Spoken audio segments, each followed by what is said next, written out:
Iran rejects ceasefire deadline. Here we go. China could target U.S. homeland. Telling y'all, China is behind all of this. And not in the sense that they're in control, but in the sense that, in my opinion, the United States, the long goal is China. And AI butlers are here. This is the foundation. I am Sot L, Seeker of Truth L, Speaker of Truth L. Appreciate you guys checking this out for current events today, April 7th, 2026. And let's jump right into it. Be sure to check out welcome to thefoundation.com. Sign up for the email list. We have an exclusive promotion going on for email list subscribers only. I believe this is one of the first things that we've done as far as email list subscribers. So we have about 2 weeks left. Mails are going out once a week. If you get signed up now, you'll get the mail for next week. But this is the way it's going. That's all we'll say about the foundation. Look, silver currently at about $72.92. So it's, to me, it looks like it's trading sideways. What that means, I don't know what that means, but it just looks like that's what it's doing. Gold is at $4,704. Looks a little sideways to me as well. Regardless, when it comes to silver, in my opinion, it's going to be more valuable than gold. There's just less of it. It's used in industry and it's a precious metal. Dollar cost average, $25, $50, $100 every 2 weeks, every month. Just go buy some silver, whatever you can get. Coin dealer or a we buy gold shop. Those are going to be your best deals. Stay away from pawn shops. Hands down, stay away from pawn shops, y'all. And develop a relationship with your local gold dealer. Iran rejects ceasefire as deadline nears on Trump hell ultimatum. Real quick, Iran said it wanted a lasting end to the war with the U.S. and Israel and pushed back against pressure to swiftly reopen the Strait of Hormuz under temporary ceasefire as the Americans and the Iranians, I would just say the United States, United States and the Iranians weighed a framework plan to cease their 5-week-old conflict. Iran conveyed its response to the U.S. proposal for ending the war to Pakistan, rejecting a ceasefire and emphasizing the necessity of a permanent end to the war. The Iranian response consisted of 10 clauses, including the end of conflicts in the region, a protocol for safe passage through the Strait of Hormuz, lifting of sanctions, and reconstruction, the agency said. President Donald Trump, who has threatened to rain hell on Tehran if it did not make a deal by 8 p.m. Eastern, it's going to be tonight, to open the vital route, however you say it, for global energy supplies, rejected the Iranian proposal on Monday and said his deadline was final. Quote, they made a proposal and it's significant. It's a significant proposal. It's a significant step. It's not good enough, end quote. Trump told reporters at an annual White House Easter event, referring to Iran. Iran war, this thing is, I don't think it's going to do anything but continue to escalate. With only hours left before the deadline, a senior Iranian source said Tehran was still refusing to reopen the Strait of Hormuz without U.S. concessions that had so far not been forthcoming. Brian Finucane, a former U.S. State Department legal advisor now with the International Crisis Group, said Trump's remarks could plausibly be interpreted as a threat to commit genocide. Yeah, because he said he's going to, the whole civilization. I mean, I don't know how you feel about this. I just think this could be possibly why, you got crazy things going on in the market. You have a lot of uncertainty geopolitically. An Iranian official told Reuters that messages were still being exchanged via the U.S. with the U.S. via mediators, but gave no details. I mean, this guy said the whole civilization, man. Here's the tweet. A whole civilization never to be brought back again. I don't want that to happen, but it probably will.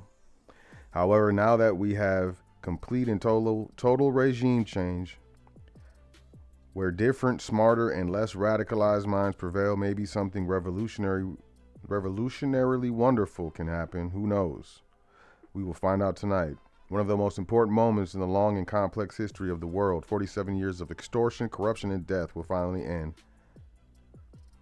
God bless the people of Iran. I don't know how you guys feel about this. I generally tend to, stay out of politics. Just because they're so polarizing. But I think, threatening, that type of threat, is for an entire civilization. And these are the Persians. This is the Persian Empire. Iran is Persia. This is the Persian Empire. It's very old. If a government said that about the United States of America, Iran war exposes frailties of no higher U.S. economy. And of course, they're going to blame it on Iran, but the U.S. economy is not doing very well at all. U.S. job growth is slowing to a virtual standstill. If this were tolerable to policymakers or acceptable to investors before the Iran war, it should not be now. The labor market has been steadily deteriorating for some time, but this has been masked by the headline unemployment rate, which has drifted higher, but only gradually. At 4.4%, it remains low by historical standards. It might be doctored. The labor market is effectively stagnating. The closely watched job openings and labor turnover survey, or JOLTS report, released this week showed that overall hiring now matches the April 2020 low. That was the panorama. That was the whole entire world was locked down. It's crazy. The worry is it isn't going to pick up much in the coming months, if at all. Figures from the Bureau of Labor Statistics on Friday are expected to show the U.S. economy created a net 60,000 non-farm payroll jobs in March, giving a monthly average in the first quarter of around 30,000. The 6-month average monthly payroll growth is close to zero and was even negative a few months ago. For the largest economy in the world, a $30 trillion juggernaut with a labor force of around 170 million, that isn't sustainable or desirable. Job growth drives up incomes with increasing spending, economic activity, and ultimately growth. Low hiring also slows the flow of income tax into government coffers, putting a strain on the public finances. This could be systemic. China could target U.S. homeland if Iran conflict escalates, experts warn. Recent drone incursions over U.S. military bases are raising new concerns about foreign threats as tensions with Iran escalate. This is China unidentified sophisticated drones flying over a handful of U.S. military bases. Could be a warning sign from China. This is Gordon Chang, who warned on Monday, suggesting Beijing could target the American homeland if the U.S. becomes more involved in its conflict with Iran. Now, whether this is true or not, I believe it is. I also believe that since the beginning of this entire conflict, and we're going back to Afghanistan, we're going back to Libya, even going back to the Ukrainian war. I believe the juggernaut behind, it's East versus West, or actually West versus East, how I see it. NATO versus BRICS, however you want to do it, right? The way I saw it, and we're talking like the past 10 years, this has all been about China from the mind state of the United States military. Quote, the important point here is that we have had last month over 4 of our important military bases foreign drones. These drones were large, they were unhackable, they obviously were not recreational, so some foreign power, probably China, maybe Russia, was operating drones over our critical Air Force bases. End quote, Chang said on Monday mornings with Mariah. Y'all remember those drones over the East Coast? Was that a year or two? Wasn't that long ago. Still no explanations about those drones that was over the East Coast. Talking about they were following FAA regulations or something like that. When they said that, that's when I just, I guess I checked out. It was time for me to go. Really, right now, the United States needs to be able to defend its bases in the homeland because those drone flights were a warning to the United States of some sort. Chang suggested the drone activity could be an attempt to send President Donald Trump the message that if U.S. forces escalate in the region, China would or could respond by potentially targeting bases on American soil. That warning, coupled with a recent suspicious device left near MacDill Air Force Base in Florida, which Chang suggested may have been linked to China, highlights a growing threat, he warned. And this guy, Chang, is a surname. That's a Chinese surname, a Manchurian surname. So is this guy speaking on behalf of China? We've really got to be concerned. These are warnings that China intends to move on the U.S. in the American homeland. Chang also warned that Beijing's actions should be viewed in the context of its growing alignment with other U.S. adversaries like Russia and Iran as tensions continue to spill across multiple global fronts. Quote, China is supporting Russia in Ukraine, told you, and China is supporting Russia in other matters as well. So they have a durable partnership, and anything that helps one of them is going to generally help the other, with the exception of the matter that you just raised, he said, referring to the tensions between higher oil prices benefiting Russia while raising costs for China. Quote, generally speaking, the United States now faces a very powerful combination, and we shouldn't be doing anything that fuels that combination. End quote. This combination would be Russia and China. Absolutely. Fed rate hike, is now off the table, investor says. Brian Mulberry, chief market strategist at Zacks Investment Management, said, quote, one of the reasons, end quote, for Tuesday's stock rally is that the worst case scenario of a possible rate hike by the Federal Reserve gets taken off the table. So we have that. We'll see if that follows through or not. U.S. service sector cools in March. Price paid measure highest in 3.5 years. The Institute, let me back up. While prices paid by businesses for inputs climbed to a near 3.5-year high, an early sign that the prolonged war with Iran was boosting inflation pressures. The Institute for Supply Management said yesterday its non-manufacturing purchasing managers index slipped to 54 last month, down from 56.1 in February. Economists polled by Reuters had forecast the services PMI dipping to 54.9. A reading above 50 indicates growth in the service sector, which accounts for more than 2/3 of U.S. economic activity. The U.S.-Israel conflict with Iran now in its second month has boosted global oil prices by more than 50%. The national average retail gasoline price has jumped above $4 a gallon for the first time in more than 3 years. Economists expect the inflation hit from the war would show in the March Consumer Price Index report scheduled to be released on Friday. Producer prices already increased in February in anticipation of escalation in the Middle East. So those prices will be passed down to consumers, just so you know. U.S. taps millions more barrels from strategic reserve as critics warn drawdown could fuel vulnerabilities.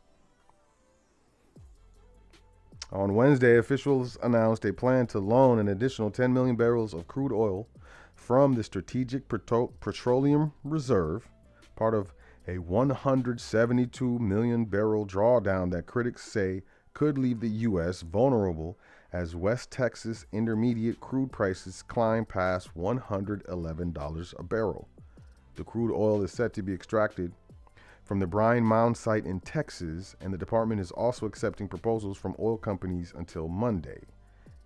The latest move is part of an agreement with 32 other countries to release a total of 400 million barrels of oil from reserves. The International Energy Agency held an emergency meeting at its Paris headquarters last month with energy representatives from the G7 countries to, quote, assess market conditions, end quote, which IEA Executive Director Faith Birol says, quote, have been significantly affected by the conflict in the Middle East. Less oil, beyond gas, the price increases American consumers are experiencing from the Iran war. Oh, they try to do it to us. They can't win. After weeks of war-driven pressure on fuel prices and supply chains, some businesses are starting to pass those higher costs along to consumers via new fees or through other less obvious changes. Quote, companies tend to look for ways to get more out of what they already have first, like packing more into each shipment or combining orders into a single delivery.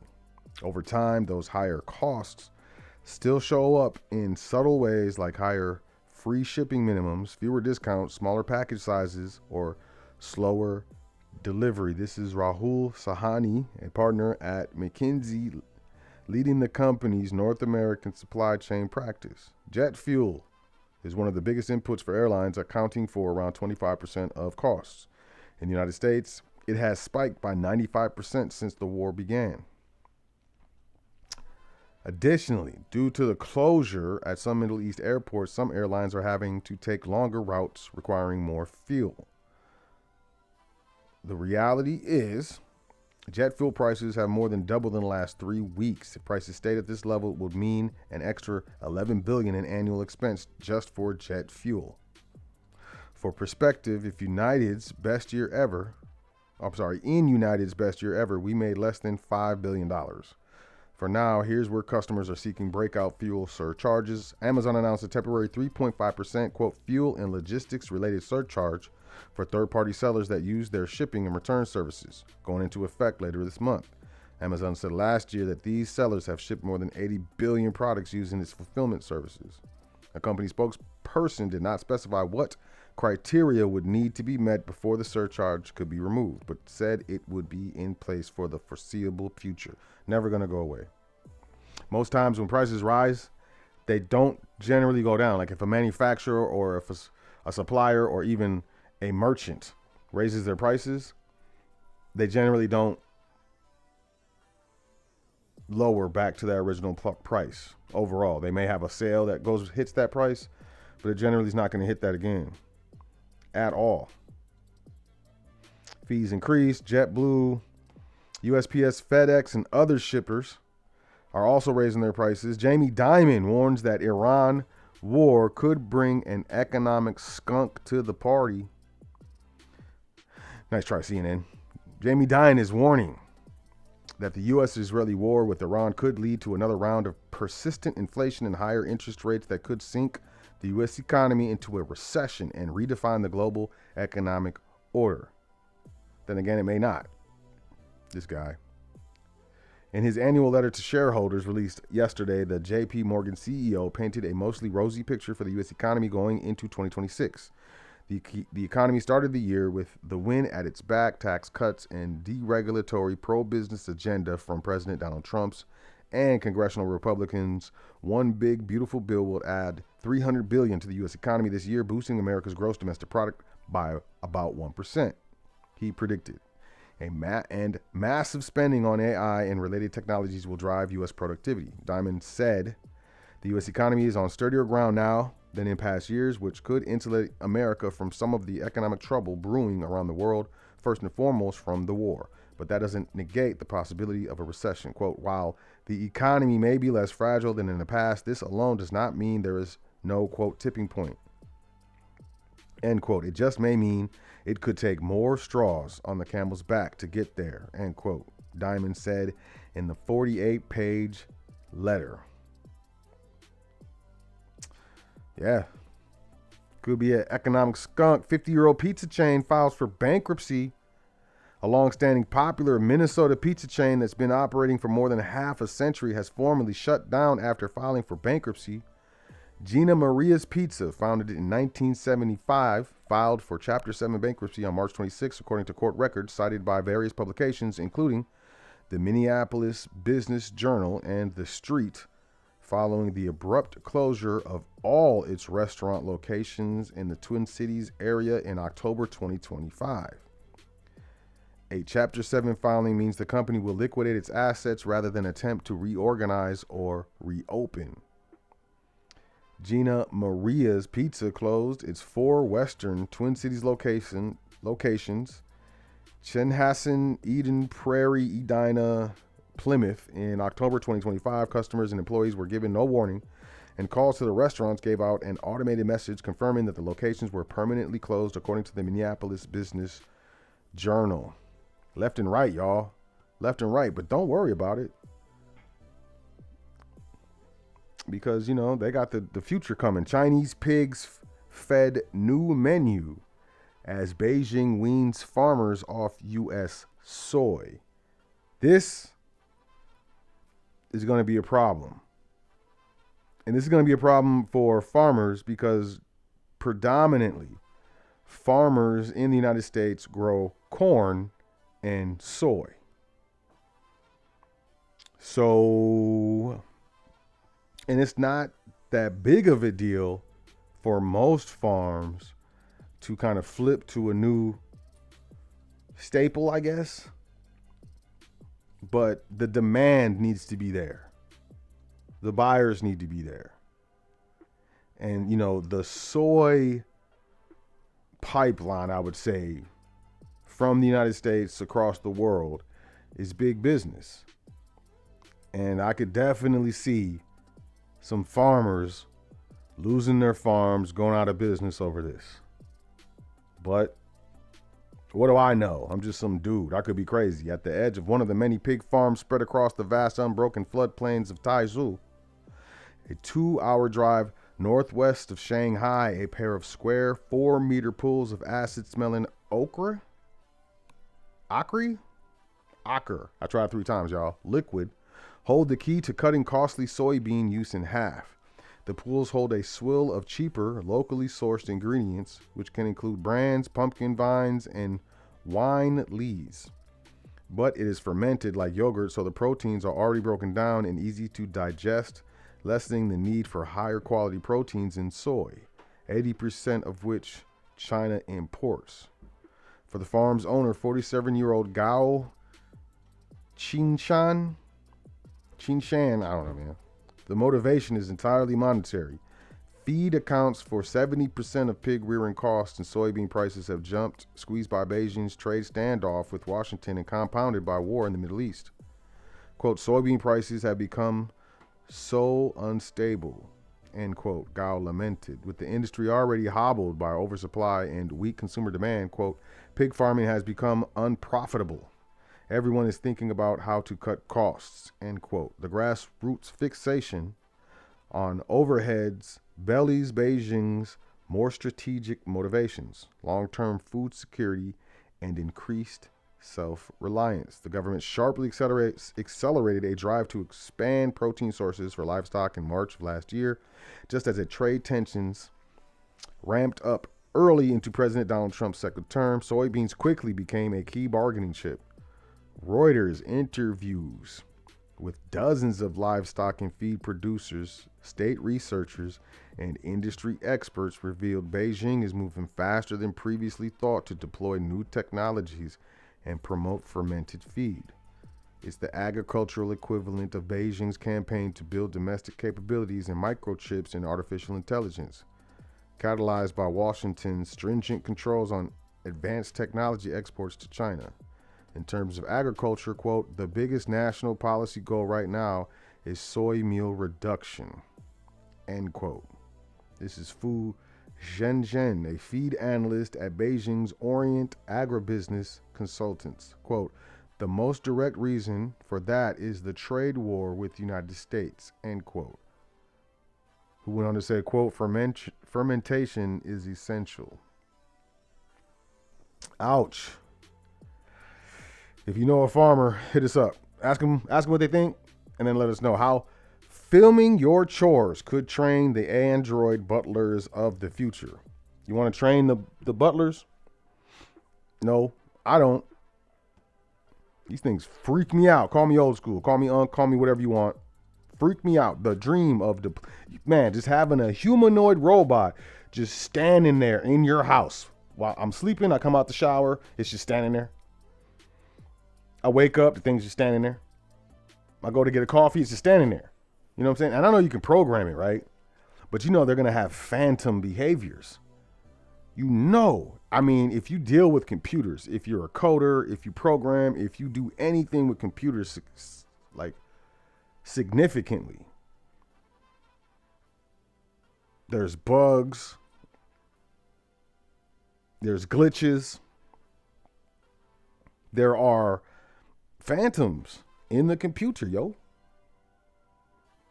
Because then I program it, stand right there by this door and don't move. This is where you charge. This is where you stay until you have a calendar event that I programmed, or until I tell you to move. And then you get up and it's standing in the doorway. I'm cool, man. The dream of deploying humanoid robots in every home has created a new type of job. The only requirements are a head strap, a smartphone, and a list of chores. And you know, how long is this job going to last? They're going to, as soon as they train the androids, you're not going to have this job with the thing strapped to your forehead. With the evolution of artificial intelligence, humanoid robots have become the latest frontier in the race to dominate advanced technology. Robot makers are rolling out a succession of new models that can walk, dance, and fight with increasing agility. But the holy grail of the burgeoning industry, a general-purpose robot that can work in shops, offices, and homes, needs a vast amount of data to learn how to safely and effectively replace humans. Safely and effectively. They're telling you the truth. And this is CNN telling you the truth. Increasingly, the data is being created by people recording themselves doing mundane household tasks. All right. This has created a voracious appetite for first-person footage that can be used to train robots, also known as egocentric data or human data. Over the past several months, startups have stepped in to supply that demand by collecting and annotating videos from thousands of contract workers around the world. Quote, manufacturing, factory, warehouses, retail, nursing homes, hospitals, you're going to need this type of data in basically every single environment and that's because the movements are all different. End quote. This is Arian Sedeghi, Vice President of Robotics Data at Micro One, which began recruiting its own army of remote videographers last year. Manufacturing, factory warehouses, retail, nursing homes, hospitals, they're coming for your jobs. Each person receives headgear to attach a camera, filming instructions, and a list of tasks such as cooking, cleaning, gardening, and pet care. Workers are expected to alternate between assignments and submit at least 10 hours of video each week. While the shots currently revolve around household chores, Sedeghi said the company encourages contractors to experiment with what they film, in case it could eventually help robots adapt more quickly to new environments and responsibilities. Quote, the thing we tell them is, if you think you want a robot to do this for you, go ahead and record it. Though Micro One is based in Palo Alto, California, I said California, it has about 4,000 robotics generalists in different households across 71 countries who send the company more than 160,000 hours of video each month. And Sedeghi said that's nowhere near enough. Quote, you need probably billions of hours. We haven't even gotten to human interactions. This is just simple household chores. I'm going to say this one more time. Manufacturing, factory, warehouses, retail, nursing homes, hospitals, they are coming for your jobs. They're coming for your jobs. Look at them. And they're humanoid. The world is changing. And I hope you change with it. With that being said, take care of yourself. Enjoy yourself. Make sure you say 10 things that you're thankful for before you go to sleep tonight and every night. It's very important. And I'll catch y'all tomorrow. Peace, y'all.